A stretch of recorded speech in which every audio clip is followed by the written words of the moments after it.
Hey everyone, thanks for tuning in to Near Disney. It's the Wednesday show where we go over all things that are happening within a 25-mile radius of Cinderella's castle, as far as the real estate market and things going on with the town, of course, the amusement parks, and all things to do with everything that you're interested in. So before we get into that, I'm going to cue the theme song.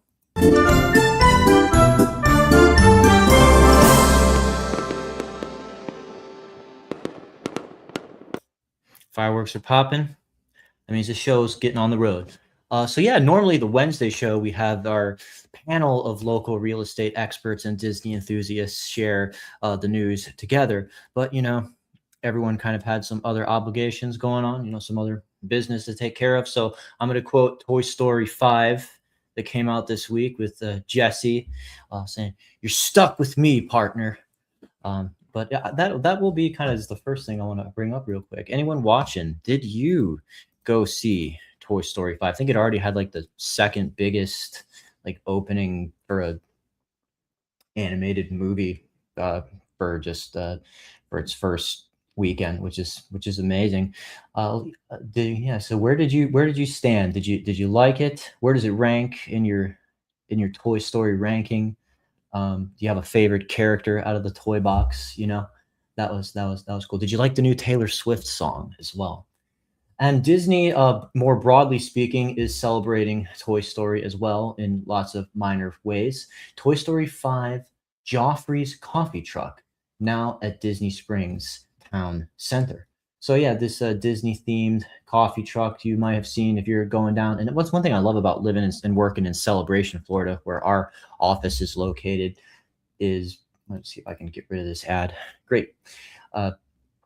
Is that I mean, we're just 10 to 15 minutes away from Disney Springs, the like sort of outlet mall, downtown. It used to be called Downtown Disney because it was just it's all shops and restaurants, like this huge mega outlet mall place. But basically, it's like a Toy Story themed coffee and tea company truck that is near the orange parking garage entrance to promote the movie that just came out. And it's got some cool stuff on the menu that are Toy Story themed. Basically, freshly brewed coffee, flavored latte, shaken Jamaican, hot cocoa, loose leaf hot tea. But here is the actual menu itself. So you can see they've got the new cast here: Woody in his poncho and the terrorizing iPad Lily there. So that's cool. Just ignore that $4.25 bottle of water, and we'll be good. Uh, but yeah, I thought that was like I said, I actually really liked Toy Story 5. I kind of going in a little bit cynical. We're all kind of that same mind where it's like, do they really need to make another one? But I thought they found a pretty cool angle. I enjoyed it. Definitely let me know what you think. Another big news from this past week is we've kind of seen the first activity on interest rates from the new Fed chair. So yeah, we've got someone who has come in and replaced a new appointment, replaced the old Fed chair. And this week, kind of to some people's surprise, Fed kept rates unchained. But basically, it says nearly half of policymakers would support a hike this year. But we'll keep an eye on things. Basically, it held its benchmark rate steady at the Wednesday meeting as policy members showed growing concerns about things like inflation. Even though we are seeing a wrap up to the international conflict that had also kind of affected instability. So we'll see if that changes any minds or does any shift in the economy. Sorry, I'm getting some pop-ups here. I don't know why.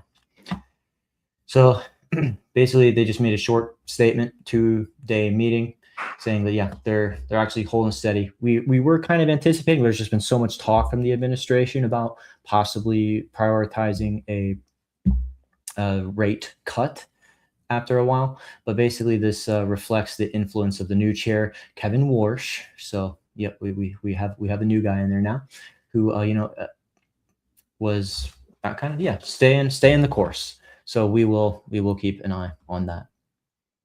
Want to throw things over to Blog Mickey, really fun site that just keeps track of all things to do with the parks in general. And if you just want like updates on a ride by ride basis, rather than just the major highlights for Disney, that's a good one to also keep an eye on. But basically, they have the haunted houses starting to come up for Halloween Horror Nights. They actually, these things are such extravaganzas. They just top themselves every year. It seems that they actually kind of start earlier, kind of like Black Friday got bigger and longer. Halloween Horror Nights just continues to be more like a seasonal thing rather than like a Halloween centered thing. And looks like Stranger Things season 5 they're capitalizing on that, and yeah, it's a major headway. So Hawkins is coming back to Universal, and this is the end of the road. It's confirmed a new haunted house pulling from the final chapter of Netflix's biggest series, dropping guests into the last fight in the Upside Down. So Stranger Things season 5 haunted house lands on both coasts is a partnership with Netflix. So basically, the Upside Down is the spooky area that just is like the sort of bad under Alice in Wonderland place in the Stranger Things universe, where like there's really just all the monsters come from and live. So basically, the barrier between reality and the supernatural is collapsing, and you will make it past an army of demogorgons and the Mind Flayer to defeat Vecna, hopefully once and for all. So that's fun. Oh, I think they'll. I thought maybe they'd release a little more concept art, but we just get this scary, gross picture of Vecna. But hey, that's just kind of fun. A lot of people, it matters what intellectual properties that they pick for the Halloween Horror Nights attractions, and Stranger Things is going to continue to be a big one as we see the sort of series send off there. So that's a cool one. And as they release more of the haunted houses, we'll keep you updated on that, kind of like we were sharing with you the set list as it came out of the Muppets Rock and Roller Coaster. And let us know if anyone got a chance to get on that and what you thought of it. How does it compare? Do you prefer the Muppets or do you prefer Aerosmith? Flip things over a little bit back to the real estate side of things. Pending sales offer early look at the summer market. So new pending sales rose year over year in Monday, according to this article from well, Florida Realtors.org, rose year over year in May. Single family pending sales increased 4.8%, while condo townhouses pending sales rose 9%. So offering an early signal of summer buyer activity as mortgage rates continue to shape the market outlook. I mean, this is all going to vary on a market to market basis. Like Celebration Florida right now, we cover that on Monday. We take you through all the new actives, pendings, and solds. We do see solds and pendings are outweighing the actives at this time. There's a lot that's coming off. Maybe we kind of anticipate that it has to do with people who are preparing maybe themselves for that property tax reduction that's going to be voted on in the fall. And some people think that that maybe there's going to be some, especially, it's funny, it's like people want to factor in interest rates, and especially if there's like that little talk that we were hearing that maybe there might even be a hike set for later in the year as a possibility. Some people might want to just be securing the rate now, since maybe there's a little bit less confidence that surely if we wait, there's going to be more cuts. So that's just one thing that might be driving these larger pendings. And yeah, that's also corroborated here with Florida's closed and pending sales increase in May. Record 24,915 closed sales of single family homes, up 0.6% year over year from May 2025. So, yep, the 9th month in a row where closed sales rose. So, yeah, we are starting to see a limited inventory coming in for certain parts of Central Florida. But I do want to share that we have an exciting new listing that we want to talk to you about as far as things that are active on the market. Like we were saying that there's like 70 or less listings in Celebration, the town that was built by Disney, where our studio and our office is located. And, some of that is a good chunk of that is just yet to be built homes in the new construction area. So not even stuff that you can make a contract on and move in now. But on the, shall we say, budget-friendly side, economically priced side, affordability side, We've got a new that just this week listing for a 2-bedroom condo in the Artisan Park area of Celebration, Florida. This is 1411 Celebration Avenue, Unit 309. Please enjoy this. It's priced, we just had a price cut to $349,900.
Very good.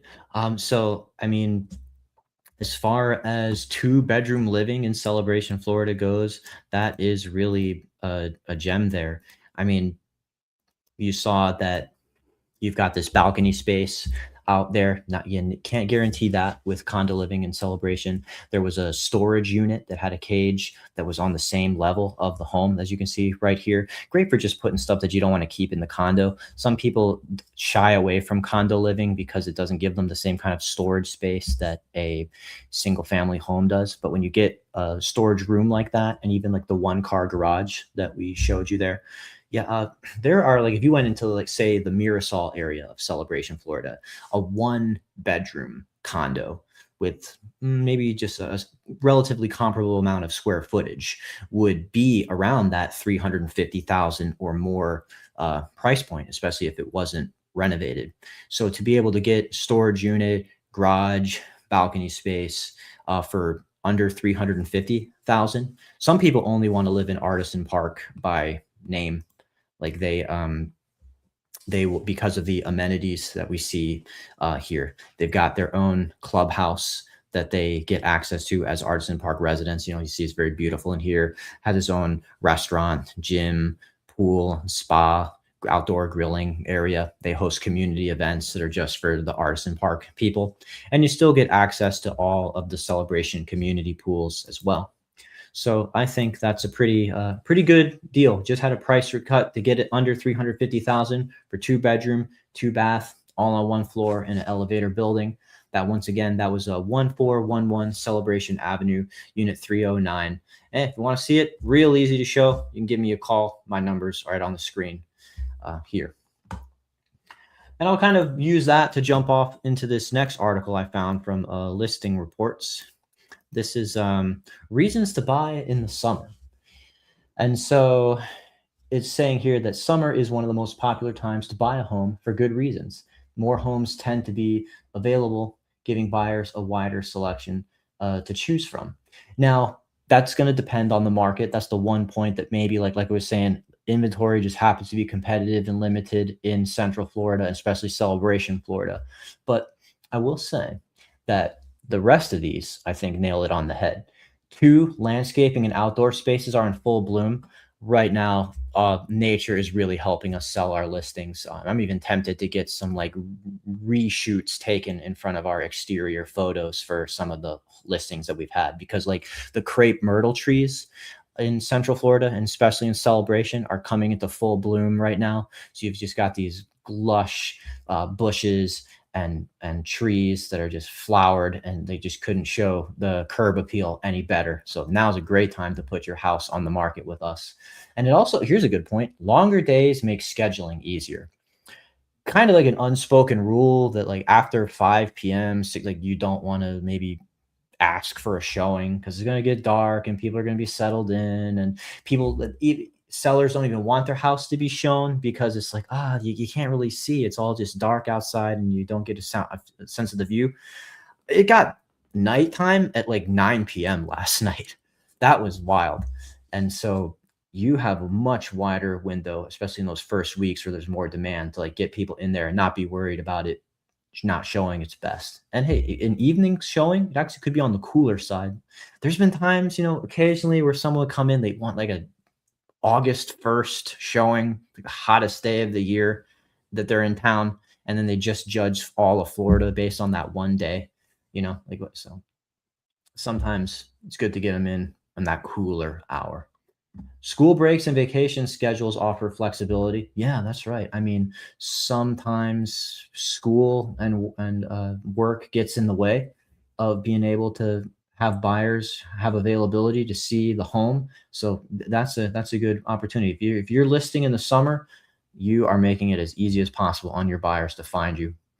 And then, of course, they can move in and get comfortable before the fall season, or before the school season starts. If they just want their kids settled before starting a new school year, that's why it's good to have your home listed on the market. Because if you're starting to say, "Well, I'm going to wait till like mid-August or early September," it's not that your home can't sell then. Like we'll do our best to sell your home anytime. Feature your video on the channel like we did with the Artisan Park condo. But I will say, make it a little bit easier when you go a little bit earlier. Spring and early to midsummer, that's the sweet spot. Definitely recommend you give us a call if it's something that you're thinking about. Love to go over the market with you. Love to talk about your area, speak to the strengths of your home, the strengths of your neighborhood, and all that good stuff. Just get you taken care of, get you to the closing table, whether you want to be buying or selling. So, I mean, that's just me jabbering away. Normally we have Virginia Carlson or Sue Koptiev here, Neo on the team, but just me tonight. So we're cutting it, a little shorter than the typical half hour. That's all I had. I think I got to everyone's comments. But if you want to just have a more personal question, feel free. Like, my phone number is here on the screen for you, 407-922-0587. Elijah Lewis with Florida Emotion Realty. Happy to get you taken care of.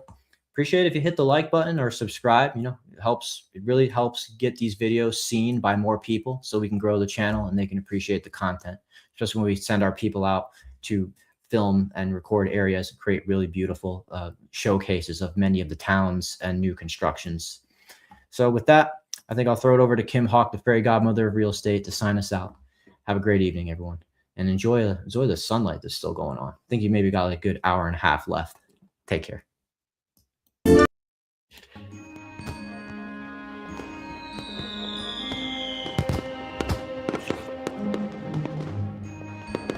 Make sure that you subscribe and like so that we can continue to give you up-to-date information on all things that are going around the 25-mile radius of Cinderella's castle, because this is truly a magical place.